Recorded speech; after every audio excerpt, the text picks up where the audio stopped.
जो चैप्टर पढ़ रहे हैं इसका लगभग हम लोग बहुत कुछ पढ़ लिए। सब हम लोग पढ़ रहे थे, कौन से चैप्टर का नाम क्या था? हमारी किताब में क्या दिया हुआ था? सीक्वेंस एंड प्रोग्रेशन, ये दिया हुआ था ना।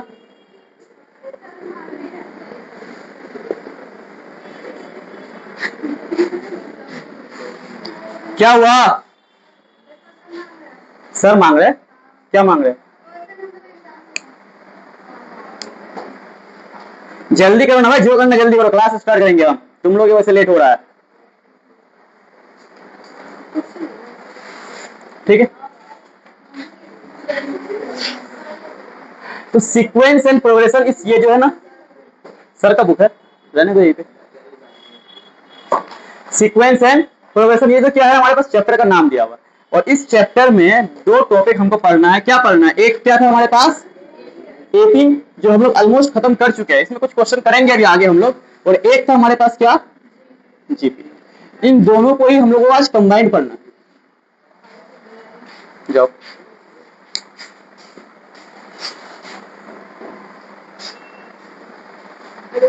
इन दोनों को ही हम लोग, हाँ,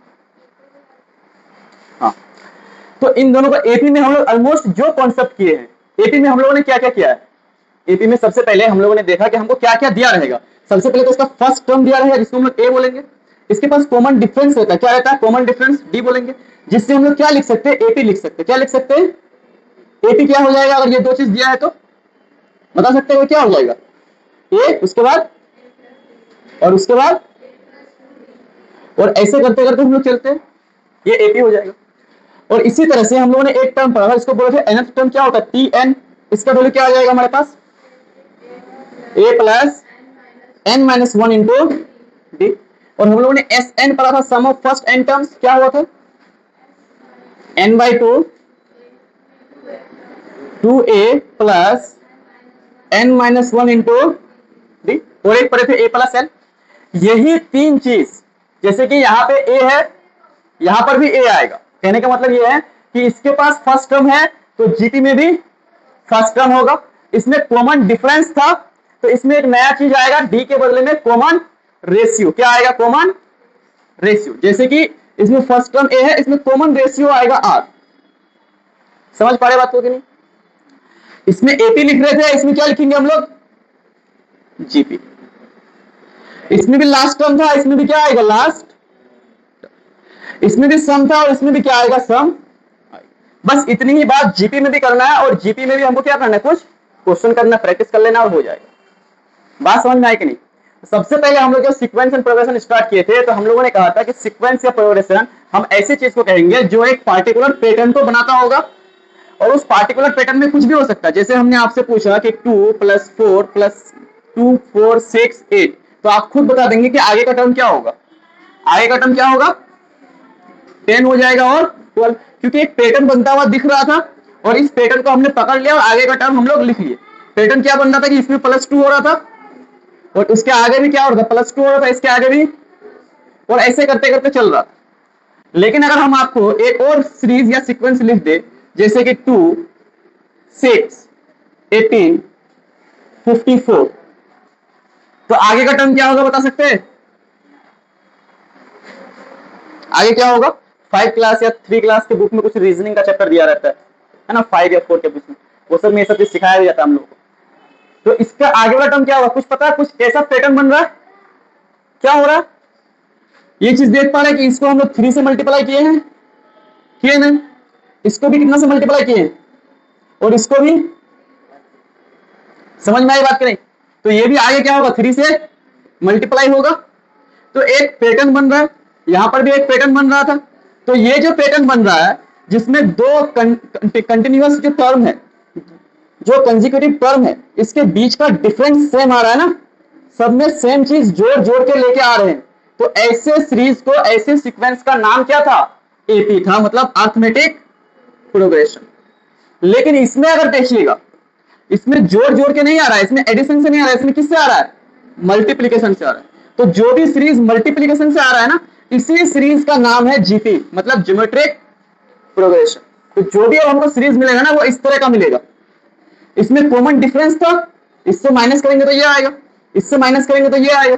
लेकिन इसमें कॉमन रेशियो हमने बोला, हमने क्या बोला था, कॉमन रेशियो का मतलब ये है कि कोई भी दो टर्म का आप रेशियो ले लीजिए सेम आएगा। जैसे कि इसका जैसे 6/2 कीजिए उतना ही आएगा, 18/6 कीजिएगा भी तो उतना ही आएगा, और 54/6 कीजिएगा फिर तो 18 कीजिएगा भी तो कितना आएगा, आएगा कि नहीं। और जो रेशियो आ रहा है, रेशियो है ना, रेशियो कितना आ रहा है, ये 3 आ रहा है। तो 3 से जो मल्टीप्लाई हो रहा है ये क्या है, हमारा कॉमन रेशियो। वहां पे क्या था, कॉमन डिफरेंस, यहाँ पे क्या है, कॉमन रेशियो। तो अगर हमको फर्स्ट टर्म और कॉमन डिफरेंस मिले तो ये सारा का सारा चीज हम बता सकते हैं।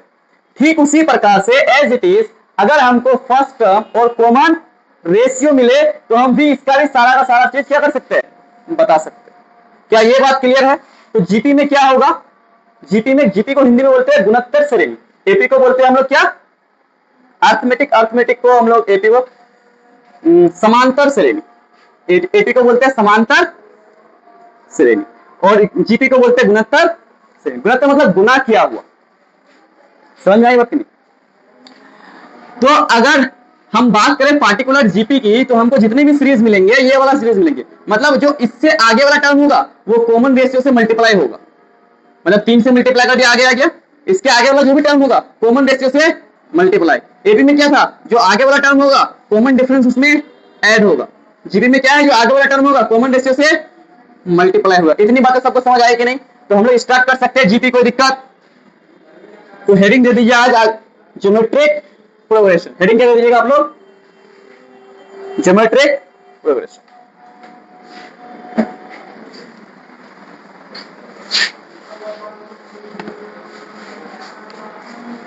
सो रहा है क्यों भाई,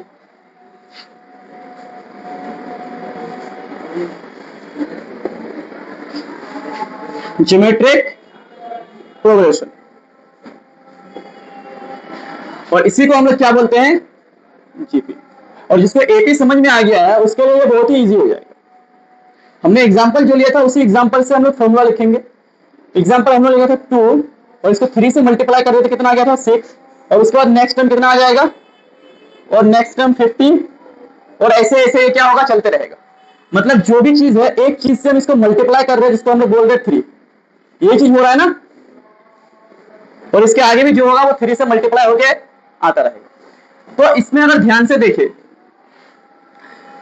अगर देखा जाए तो जो भी चीज यहाँ पे है फर्स्ट टर्म को हम बोल दे रहे क्या है यहाँ पे, ये यहाँ पे क्या है हमारा फर्स्ट टर्म, और एक चीज हम बोल रहे हैं कॉमन रेशियो।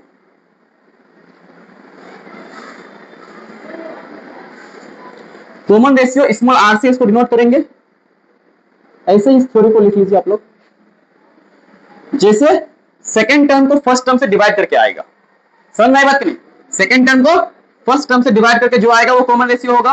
जैसे एपी में सेकेंड टर्म में से फर्स्ट टर्म को माइनस करके आ रहा था, यहां पे क्या आएगा, डिवाइड करके, या फिर थर्ड टर्म में से क्या 18/6, या फिर उसके आगे वाला को उसके पीछे वाला से डिवाइड कर देना जस्ट, और जो भी आएगा ये आपका इस केस में कॉमन रेशियो आएगा। इन दिस केस इस एपी का जो हम लोग एग्जांपल लिए इसमें आ रहा है कॉमन रेशियो।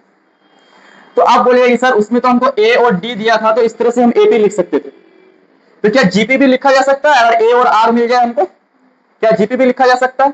हमने इसको ऑब्जर्व किया, इसको ध्यान से ऑब्जर्व कीजिए। अगर इसको अगर हम ऑब्जर्व करें, ध्यान से सुनो, बस सुनते रहो, हम लिखने का टाइम देंगे। इसको अगर हम ध्यान से ऑब्जर्व करें तो हम क्या लिख सकते हैं, पहला टर्म तो 2 है, ये 2 रहेगा। दूसरा टर्म हम कॉमन रेशियो के टर्म में लिखना चाह रहे हैं, तो दूसरा टर्म में क्या है, ध्यान से देख के बताओ तो। 6 को हम ये 2 और 3 के फॉर्म में लिखना चाहते हैं, क्योंकि जैसे कि यहां पे था ना ए और डी के फॉर्म में एपी लिखना चाह रहे थे, तो 6 को हम ये 2 और 3 के फॉर्म में लिखने, कैसे लिखेंगे, 2 इंटू लिखेंगे कि नहीं। तीसरा टर्म 18 को ऑब्जर्व कीजिए और बताइए हम क्या लिख सकते हैं, क्या हम ये लिख सकते हैं 2, पहला टर्म तो हमेशा जैसे 18 में हमेशा ए आ रहा था ना, तो हम भी चाह रहे हैं कि इसमें पहला टर्म हमेशा ए रहे, मतलब पहला टर्म हमेशा 2 रहे, और उसके बाद जो रहेगा वो यहाँ पे डी के फॉर्म में लिखा गया है, यहाँ पे हम आर के फॉर्म में लिखना चाह रहे हैं। सिंपल बात ये, तो यहां पर क्या है 2 तो रह गया, ये 18 को हम लिखना चाह रहे हैं, 18 को कैसे लिख सकते हैं, 2 इंटू 3 का स्क्वायर लिख सकते हैं कि नहीं? क्या ये बात सबको समझ आई? 54 को हम लिख सकते हैं नेक्स्ट टर्म जो होगा 2 इंटू 3 का क्यूब एंड सो ऑन। और यहां पर ध्यान से देखा जाए, this is our first term, ये क्या है, ये क्या है, और ये क्या है, फोर्थ है ना। अगर हम ए और आर के फॉर्म में लिखे तो ए क्या है, 2 है, पहला टर्म ए, दूसरा टर्म क्या लिखे हैं यहाँ पे ए इंटू आर मतलब ए आर, तीसरा टर्म क्या है यहाँ पे ए आर स्क्वायर, चौथा A R cube and so on.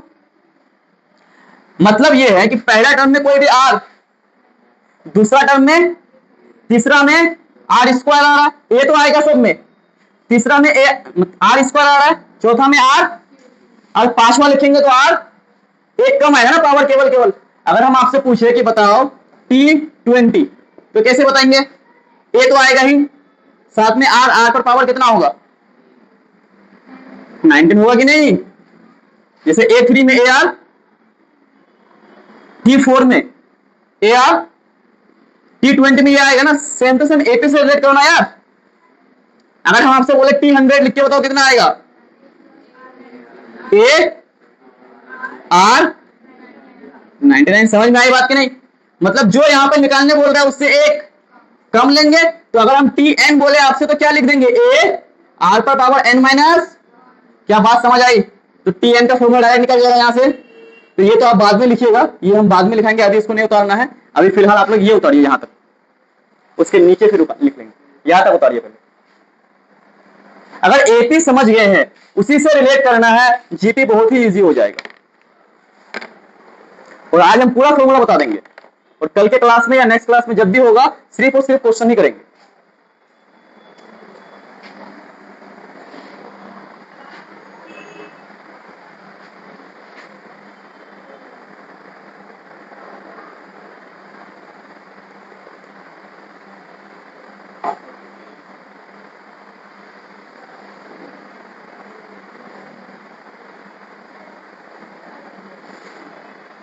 है ना।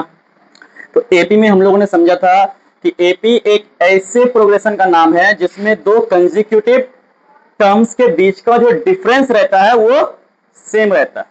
लेकिन जीपी में जो है एक ऐसा प्रोग्रेशन है जिसमें दो कंसेक्यूटिव टर्म्स का रेशियो जो है वो क्या रहता है, सेम रहता है। बात समझ में आएगी नहीं? इसमें रेशियो सेम रहता है, उसमें डिफरेंस सेम रहता है, इसलिए बोलते हैं इसको एपी और उसको बोलते हैं जीपी।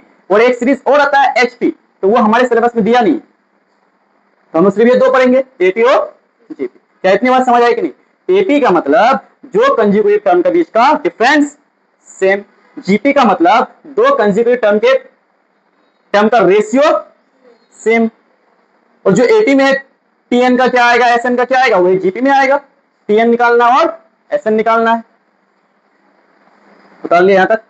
अब उसके नीचे जो ये हम लोग सीखे हैं, इस तरह का हम लोग कुछ भी लिख मिटा दे, उसके नीचे हम लोग टीएन लिख सकते हैं कि नहीं। और टीएन का मतलब क्या होता है, nth टर्म, एन वाला टर्म। तो टीएन हम लिख सकते हैं अब जीपी के लिए, where first term is A and common ratio is R, तो R raise to power N minus 1। पहला फॉर्मूला आ गया हमारे पास, बहुत ही इंपॉर्टेंट फॉर्मूला। समझ में आई बात कि नहीं? तुम लिख नहीं रही हो क्या? लिख लिए, लिखो जल्दी।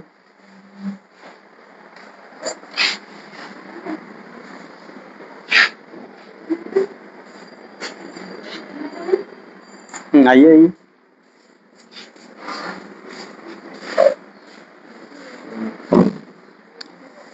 अब इसी में यहां तक लिख ले सब कोई। अब इसी में हम लोगों को लिख लेना है सम का फॉर्मूला।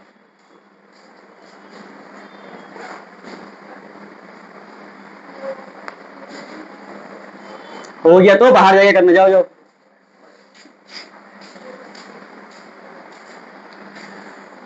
तो इसमें भी हमारे पास क्या आएगा, एसएन आएगा। एसएन टीएन का मतलब एनएच टर्म, लिख लो, बहुत सारे बच्चों को पता नहीं होता है। टीएन का मतलब एनएच टर्म। एसएन का मतलब sum of first N term, sum of first N term. पहले n टर्म्स का सम जीपी में क्या होता है, तो ये फॉर्मूला डायरेक्ट होगा, देखो a r raise to power n minus one और divide by r minus one.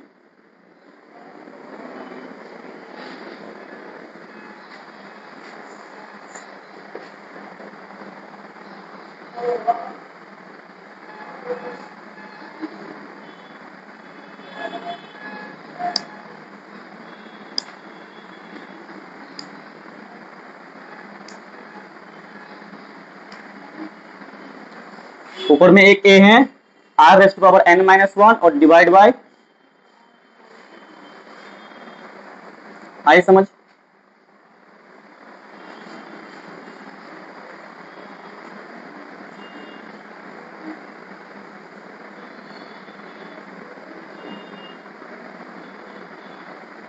कोई दिक्कत। अब देखो कई सारे किताब में या कई सारे जगह में क्या होता है, यहाँ पे आपको कंडीशन लिखा रहता है कि r का वैल्यू ग्रेटर देन 1 होगा तभी। अगर r का वैल्यू 1 ही हो जाएगा ना यार, एक चीज देखो ध्यान से सुनो, अगर हम कोई जीपी लिख रहे हैं फॉर एग्जांपल 2, तो 2 में कुछ मल्टीप्लाई करेंगे 2 तभी तो नया टर्म आएगा 4, फिर 4 में 2 मल्टीप्लाई करेंगे तभी तो नया टर्म आएगा 8। समझ पाए बात को कि नहीं, और ऐसे ही चलता रहेगा नया टर्म आएगा। लेकिन अगर कॉमन, ये तो कॉमन रेशियो है ना, कॉमन रेशियो मतलब r का वैल्यू है ना ये जिससे मल्टीप्लाई कर रहे हैं। क्या ये बात सब समझ पा रहे हैं, नहीं आ रहा समझ में। अगर r का वैल्यू 1 ही हो जाए भाई, r का वैल्यू क्या हो जाए 1 ही हो जाए, तो वही टर्म तो बार बार रिपीट होगा ना, 2 इंटू 1, फिर इसको 2 इंटू, समझ में आई बात की नहीं। तो इसलिए कंडीशन लिखा रहता है क्या कि r अगर 1 से बड़ा, तो r अगर 1 से बड़ा हो तो ये फॉर्मूला हम लोग लाएंगे, वैसे भी ये फॉर्मूला है, r कुछ भी हो ये फॉर्मूला वैलिड है हमारे लिए। कभी कभी क्या लिखा रहता है 1 रहेगा तो पूरा 2 2 2 आ जाएगा ना, और 2 2 2 2 अगर n टाइम्स आ जाएगा तो इसको ऐड करने का तरीका क्या, 2 टाइम्स आएगा तो 2 इंटू 2, 3 टाइम्स आएगा तो 3 इंटू 2, 4 टाइम्स आएगा तो 4, n टाइम्स आएगा तो n इंटू 2। ठीक। और दूसरा कंडीशन ये है क्योंकि r का वैल्यू 1 से बड़ा रखेंगे, अदरवाइज r का वैल्यू 1 आ जा रहा है यहाँ पे, तो ये क्या हो जा रहा है 1 माइनस 1 0, और जब 0 से इसको डिवाइड करेंगे तो ये क्या हो जाएगा अनडिवाइड हो जाएगा ना, कुछ तो होगा नहीं, यहाँ पे कुछ कर नहीं सकते हम लोग। तो ये कंडीशन लगाया जाता है फॉर्मूला को सही रखने के लिए। कोई दिक्कत किसी को?